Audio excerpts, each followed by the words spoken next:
On the Media is supported by Progressive Insurance. Do you ever think about switching insurance companies to see if you could save some cash?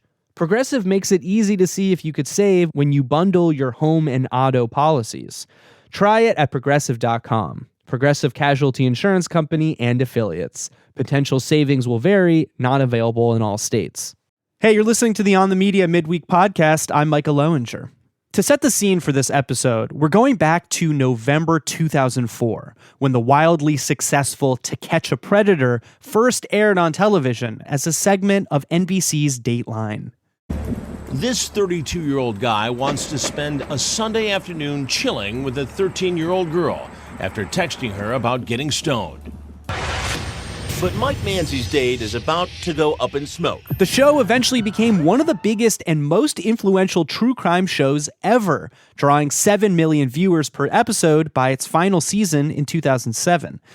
David Osit is a filmmaker whose recent documentary titled Predators probes the ugly legacy of the show, how it blurred the lines between justice and entertainment, and what it says about us that we watched it. As David Osit tells it, there was a script to how every bust went down. To Catch a Predator would set up hidden cameras in a sting house where men who were having online chats of a sexual nature with decoys, pretending to be minors, would then show up to a house and meet the decoys in person, and then they would talk to the decoys for a minute or two, and then they would meet a journalist named Chris Hansen, who they didn't know was a journalist as he'd come out. Comfortable there. Hi, sir. How are you? But he would then interview the men, ask them why they were there, then tell them they were being filmed on national television. I'm Chris Hansen with Dateline NBC, and we're doing a story on our and tell them they were free to go. Now, you're free to walk out of this house right now. And they would leave the house, and then they would be arrested by law enforcement. This was a cultural phenomenon. It aired for 3 years, about 20 episodes, made it across the world, and really became a seminal type of true crime entertainment before we really had true crime take over the airwaves. Do you think that this show is responsible for kind of introducing the threat of child predators into modern pop culture? The threat of predatory behavior towards children has been around for a very long time. This show was one of the first times that we figured out how to, for lack of a better way of putting it, how to enjoy it. This was a show that would delight in the catching, shaming, and punishing of these child predators who, up to this point in time, were kind of without an identity. 90 to 95% of predators, in the case of child predation, are already known to a victim. The minority of child predation happens from strangers. But it was a funny moment in time, 2004, when it came to the life of the internet. We were all online, but we weren't socializing online yet. The idea of these dark corners that children could access was a really new idea, because up to that point, we'd been told the internet was a place that was just like a really magical world where you could just learn lots of things on websites, and it really got people to think, wow, this is a problem and we have to open our eyes to it. And that's in many ways what this show was able to do. You don't lead with this. It's a fact that kind of caught me off guard as a viewer. It comes out in a conversation you have in the film with one of the experts that you interview, that your renewed interest in To Catch a Predator comes from the fact that you yourself were the victim of sexual abuse as a child. And you were genuinely interested in the question that Hansen always asks these men right before they're arrested. He says, "Help me understand. What were you thinking?" Tell me about what you wanted to understand by investigating this show. I'll answer that question by telling you what first made me want to make a film about this at all. One day I stumbled onto some of the online fandom communities for To Catch a Predator, which are small but very passionate. People would post footage that they'd find from FOIA requests or defense packages. They would find the names of these men and try to dox them. And watching some of the raw footage from this show was very powerful for me, because it stood very starkly in contrast to what I remembered from watching this show. Watching this raw material was watching these men's lives end in slow motion, and they became really fully characters. Now, that gave me a really complicated feeling, and it became less a film about To Catch a Predator, but about true crime and how we feel about it. The footage that you found on the internet, dug up by sleuths, showed these alleged predators in a different light because you saw them in a much more vulnerable, reflective, remorseful state than how they were portrayed on the show? At times, when you're watching an hour and a half long sequence of someone who's slowly realizing that what they've done is real, that they were showing up to try to inflict harm on a child. And I watched the show, I realized as I got into making this film that was far more interested in the repetition of this crime so that more people could tune in and enjoy these men's lives being ended versus thinking about the fact that child predation is still going to continue and other lives can be affected by this. These lives of children, such as myself. And I kept wondering, how does what happened to me become entertainment for someone watching at home? And that's really what started to motivate the film. How did you navigate as a filmmaker inserting your own experience into this film? For the reason that you just mentioned, did you think to yourself, am I potentially turning my own experience into entertainment? I absolutely did. In fact, I realized that I couldn't be critical of that genre unless I could be critical of myself and what I was doing. I also think that the fact that I'm saying that I'm also myself a survivor of a sexual abuse that I endured as a child, but I'm sitting here saying that I don't think that this is something that's going to make me feel better or bring me healing. And it might for other people, but I think that there's a difference between healing and something that feels like it's healing. At times, I found this type of entertainment for survivors to be sort of the picking of a scab versus what a scab looks like when it heals, which is that it takes far more time. And I felt that having my own story in this film is kind of meant to be a surprise because the journey of this film makes you confront certain biases that you have. I really wanted this film to be one that is quite challenging, and maybe you feel differently by the end. Maybe you don't, but I felt changed by the time I finished making this film, and I felt like my opinions were challenged. The first part of your film ends with an episode of the show gone horribly wrong. A male actor lures a predator who turns out to be an assistant district attorney in Texas.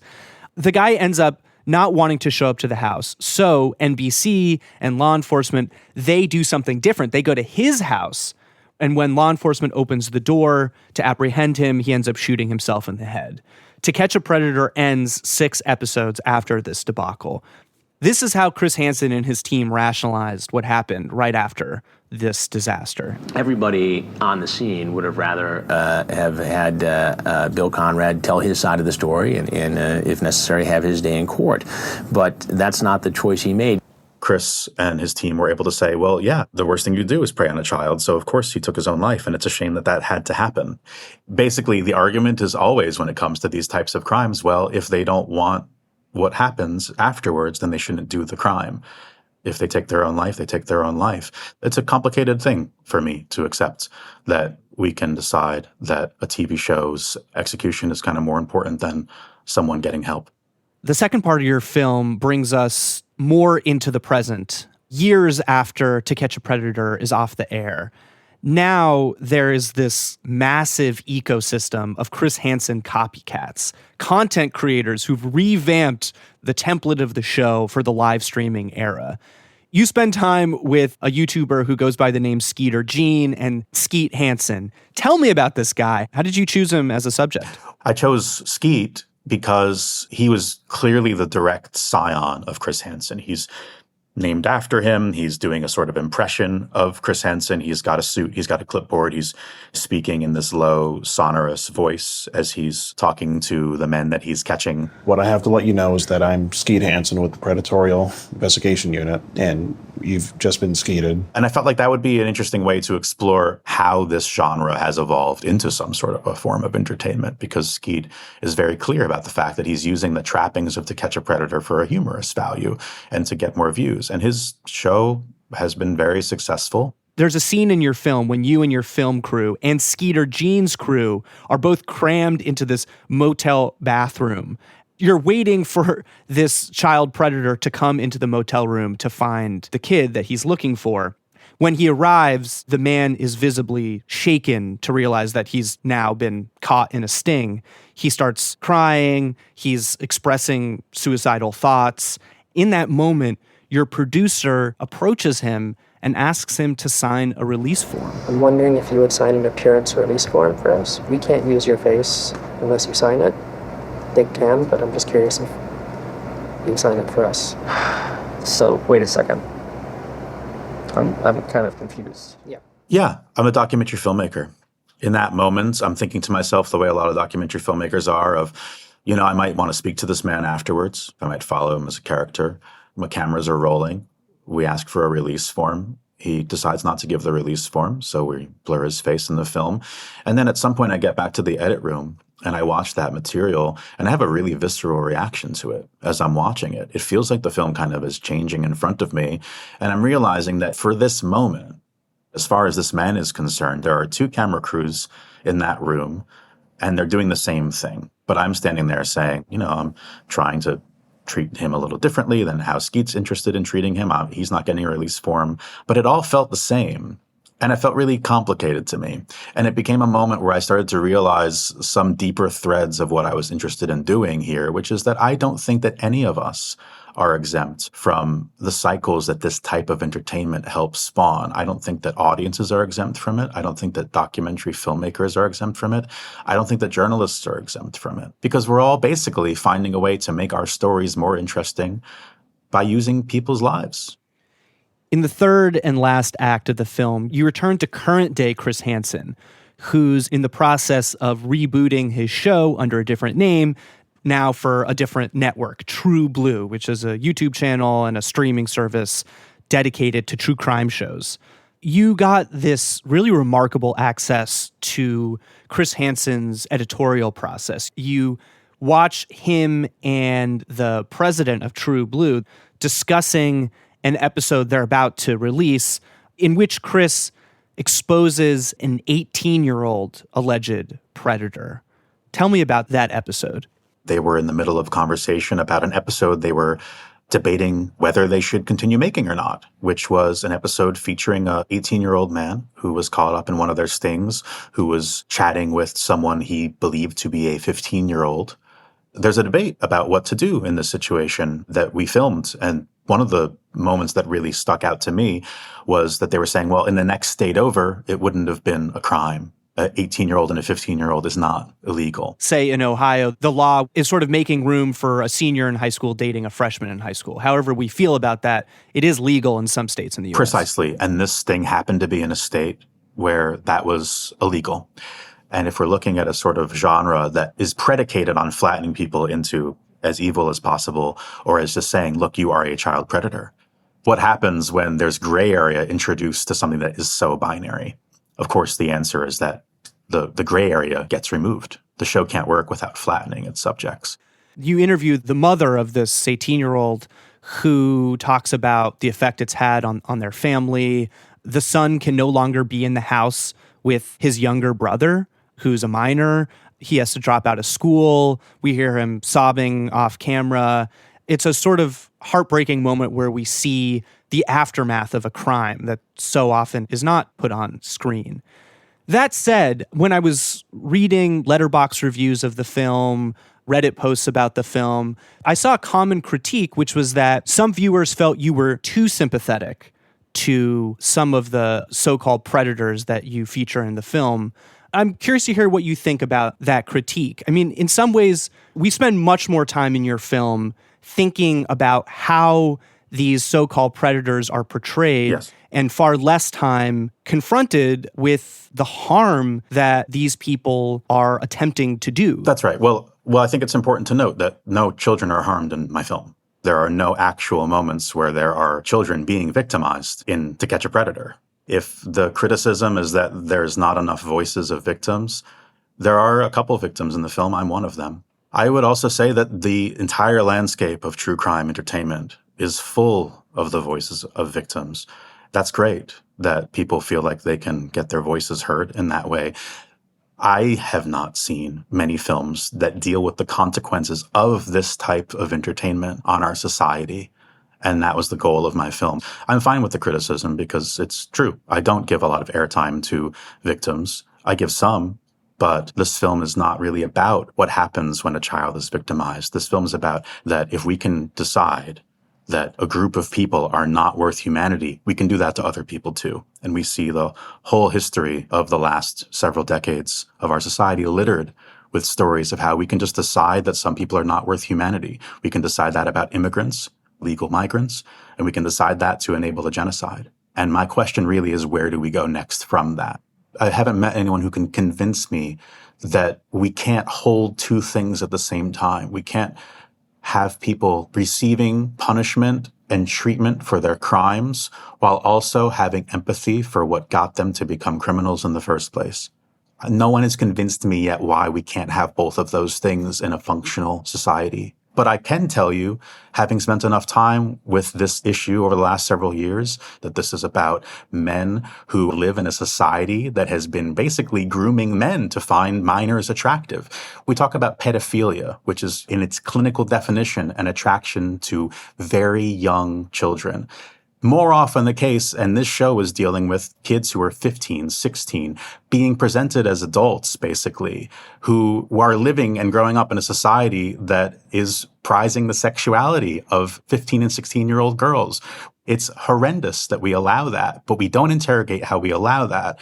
We instead just want to punish the crime without thinking about how the crime is something that we are ourselves fostering. What's the solution then? I'm a filmmaker. If I knew the solution, I would have come out with it. I wouldn't have spent 2 years making the film. My job is to try to move people towards some deeper understanding about what kind of entertainment we've decided is okay to consume that basically is predicated on that dynamic not becoming fixed, but becoming worse so that we can continue to enjoy it on TV. I don't want to give away the end of the film. You land in a really powerful place.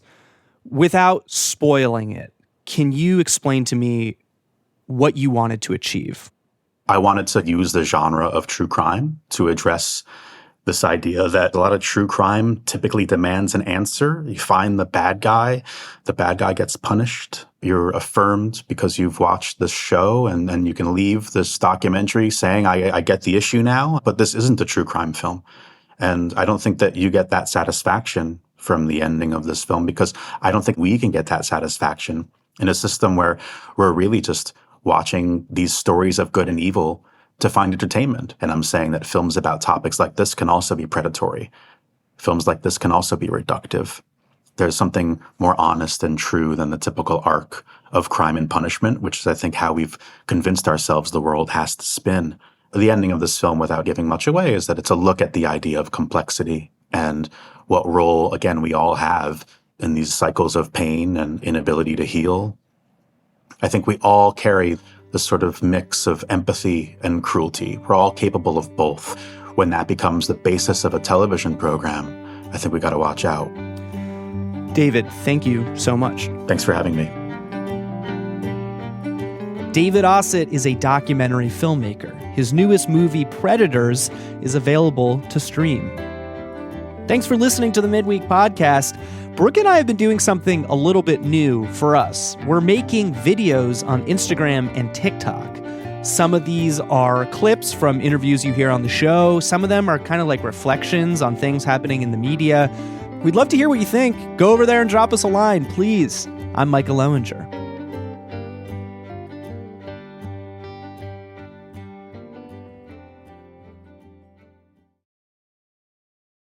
This is Ira Flato, host of Science Friday.